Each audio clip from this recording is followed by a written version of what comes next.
Morning, Chelsea fans. Didn't watch the game yesterday because I was abroad for a wedding. Got back late in the day, watched the game last night, and I'm just at a complete loss, people. I really am. I'm at a loss as to where we're going, what we're doing. I know Graham Potter spoke about it being a process that we've got to suffer through. He's spoken yesterday about the fact that Arsenal have had a couple of years to build their squad. We're starting from scratch now. He's come in and he's already hinted possibly changes in January. But you look at that game yesterday and I'm just gutted because one of my best mates actually messaged me and was spot on and said we just lacked our identity now. We do lack an identity. Now, whether that's because we're chopping and changing our formation, we're trying to find something that works, and there's no fluidity at all. I know injuries has really plagued us, but the point I'm trying to make here is that we now need to look at the situation.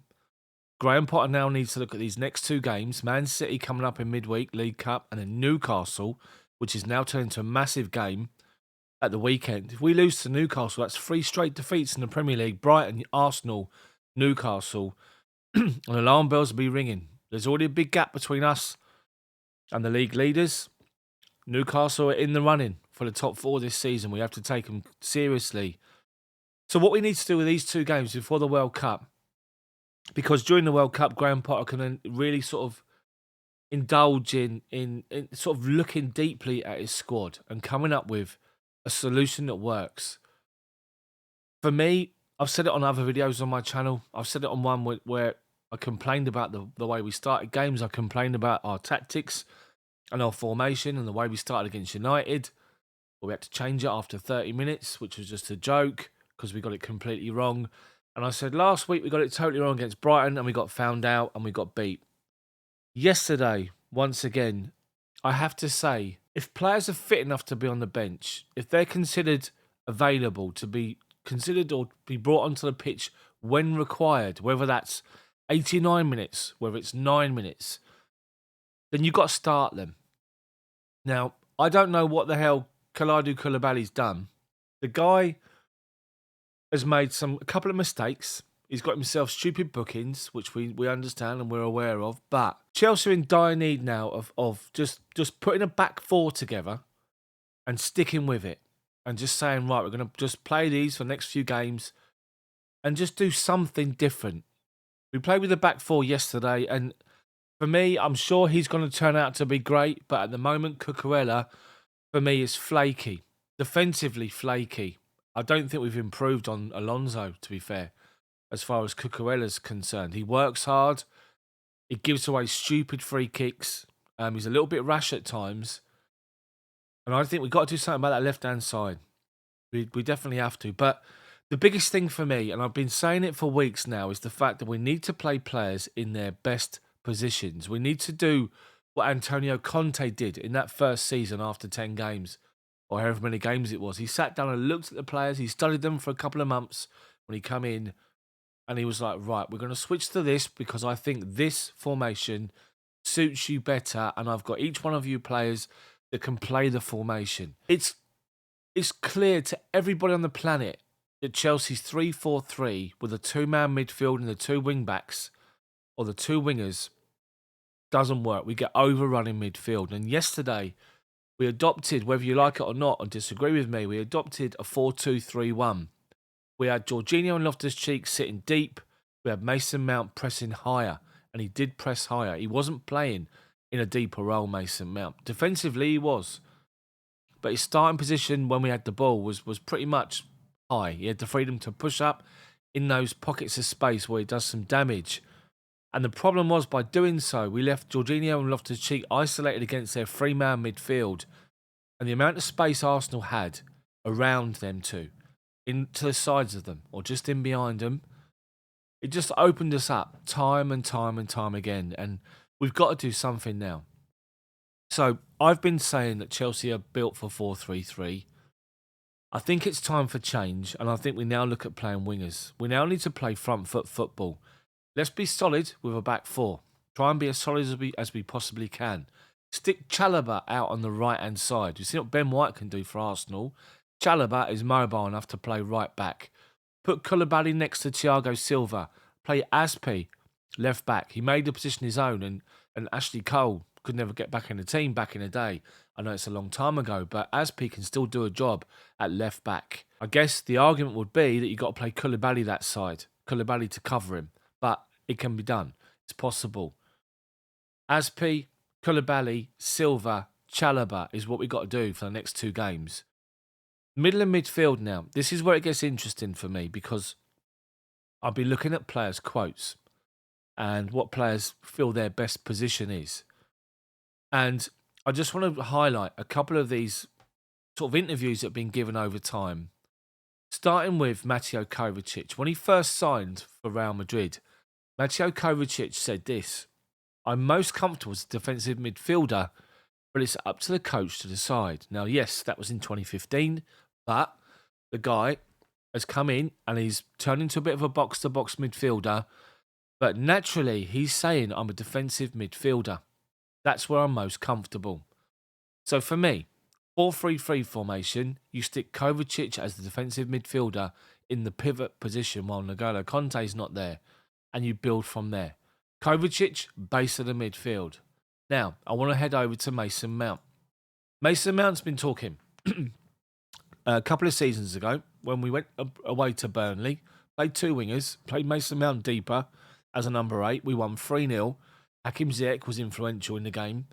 And Mason Mount, after the game, said, I am a number 8 and a midfielder. I've always been my whole career, so it's natural for me to play in there. And I know I've started a bit wider this season, but I love playing in midfield. He's not talking about in the space as a number 10.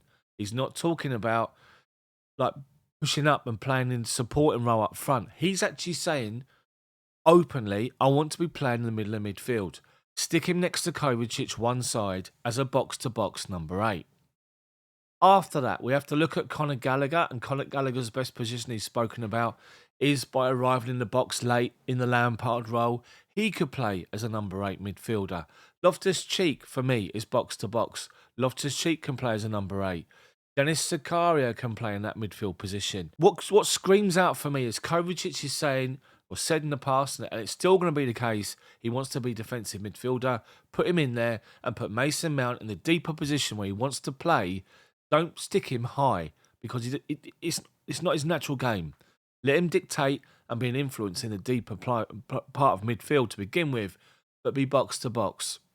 We got Gallagher, Loftus-Cheek in there as well as Mason Mount that can play alongside Kovacic for me. We need mobile, dynamic midfielders next to Kovacic. Box to box, vitally important. But it's in the attacking areas I want to just talk to you guys about.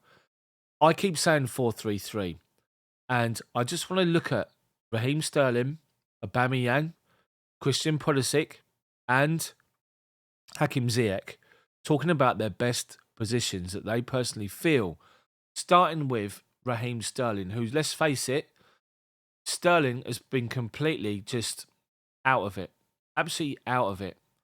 And he's spoken about the fact that he likes to play as a left winger. He's spoken before saying he wants to be a left winger.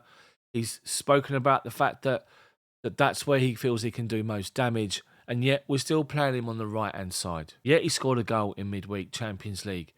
Red Bull Salzburg is very different to Arsenal in the Premier League. Play people in their natural position. Sterling can play left winger. That's what he's talking about being his natural position. I'm going to move over now to Christian Pulisic. A couple of seasons ago, he said, I feel most comfortable in the more attacking role, mainly coming from the left side, as a left winger or an inverted winger on the left side. You've got 2 options there to play on the left. Now, Hakim Ziyech has been speaking a number of times. He's spoken a couple of seasons ago and said he likes playing as an inside forward on the right-hand side. It's a position where I love to play, without the ball having responsibility, but with the ball being free and trying to find space and trying to play football. That's not as a number 10. It's an inside forward with your starting position on that right-hand side. So, we've got options, Sterling or Pulisic on the left, Hakim Ziyech on the right-hand side.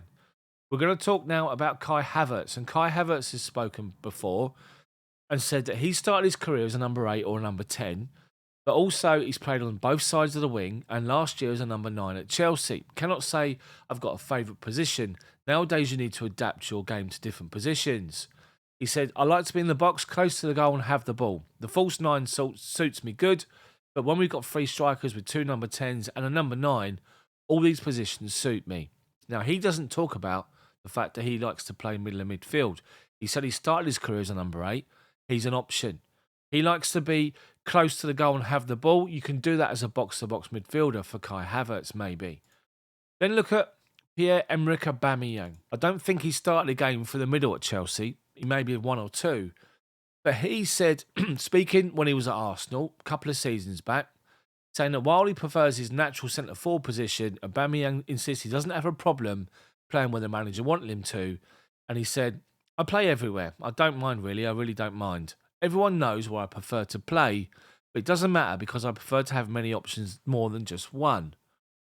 Aubameyang is openly saying he prefers to play as a central striker, playing through the middle. Sterling wants to play on the left, play him on the left, or Christian Pulisic in a 4-3-3. Hakim Ziyech, inside forward on the right-hand side. Simple. Mason Mount, deeper midfield position. Kovacic, defensive midfielder. You've just got to plug that hole next to them. Will it be Havertz? Will it be Loftus-Cheek? Will it be Conor Gallagher? As I keep saying, Chalobah, right back. Koulibaly, Silva in the middle. Aspi on the left. Mendy in goal until Kepa's back. That's what we have to do. It's crying out for Chelsea to play 4-3-3. The 3-4-3 doesn't work. 2 number 10s is not working. We're being overrun in the middle of midfield, and what we need to do is come up with a change. The change is wingers supporting the striker with a 3-man midfield. All the major teams that are successful do it. Real Madrid play it. Liverpool play it. Barca played it for a number of different years. Man City play it. Chelsea need to switch to a 4-3-3 to give us more of a solid foundation so we're not overrunning midfield. We can get the ball in the final third and create all sorts of problems with playing naturally wide with someone through the middle that wants to play in a natural position. It's crying out for it. I don't understand why Thomas Tuchel couldn't see it. I don't understand why Graham Potter can't see it. I'd rather play front foot attacking football with an identity compared to what we're playing at the moment where we're getting overrun. We're struggling to try and come up with something to change the game. We're struggling with different tactics. I like the fact that I keep saying Potter likes to change the formation in games to try and go after it, but we should never be in that position. We should be front foot. We should be playing in a way that forces the opposition to counteract us, to worry more about us and what we're doing, because at the moment it seems like we're the other way around. Graham Potter's talked about and wanted some time. Fair enough. Understand that. He's talking about trying to get his ideas across and trying to work on different things. He said before the game, and I want to just point this out, he said, it's an important game, but success isn't built by one match. You need to work, decide who and how you're playing. It's a process of pain and suffering, but clearly you need results along the way. That was before the game. And I think now we can sit there and say, well, we worked. We looked at the play, at the way we were going to play and how we were going to line up. Didn't work. We weren't at it at all. Arsenal were by far the better team. That's why, for the 3rd game running, United game, Brighton game, Arsenal game, we've now got to change. That's it from me, guys. Just my opinion, extended video. Let me know what you think about what I'm saying. Do you agree? Do you think you got a different opinion? If you have, post it in the comments section below. Drop a like on it for me and subscribe to the channel. And I'll see you back here for the League Cup game. Live match commentary here on the channel. Make sure you join and check it out. Hopefully you enjoy it, and hopefully we can see something different, because at the minute, Chelsea are really struggling. See you next time.